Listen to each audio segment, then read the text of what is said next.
Hello everybody and welcome to the Environments course. Would you like to make some amazing 3D models and 3D environments? Well, you're in the right place. I'm going to hold your hand through the process. My name is Michael Bridges and I've already helped over 100,000 students to produce some amazing artwork, and I'd like you to join them today.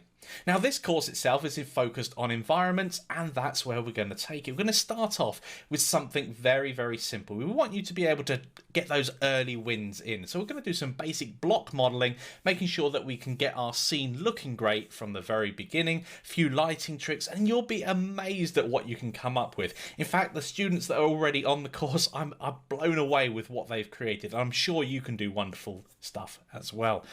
Now, going on from that, it's about textures and materials. These are the backbone of an environment. To make something look realistic or convey a feeling, you're going to have to go a bit beyond just block modeling. And again, we deal with a UV unwrapping, something that a lot of people scratch their heads about. As you can see here, we have a lot of fun aligning grids together. It does not sound fun, but I enjoy it, and I hope you will as well.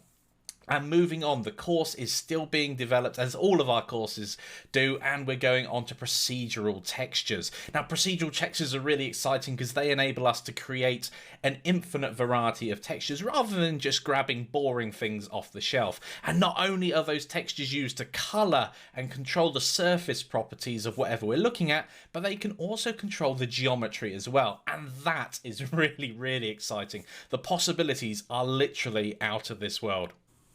Okay, puns aside, this is a great time to become an environmental artist. Literally, you can create your own worlds. So come and join me and the other students now to create some amazing artwork. Click buy now, and I'll see you over in Blender.